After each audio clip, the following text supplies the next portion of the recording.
Rruga Maliq-Lozhan-Strelc, e cila për më shumë se 10 ditë u përdor si alternativë nga drejtuesit e mjeteve për të kaluar në drejtim të Gramshit, pas bllokimit të aksit Libra-Shtrenjas, ka pësuar dëmtime të reja.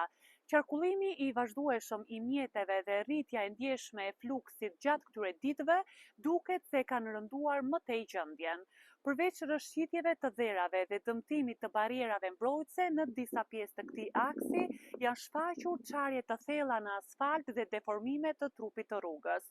Edhe pse tashmë mjetet janë ralluar pas rihapjes së aksit kryesor, dëmtimet në këtë rrugë mbeten problemi më i madh.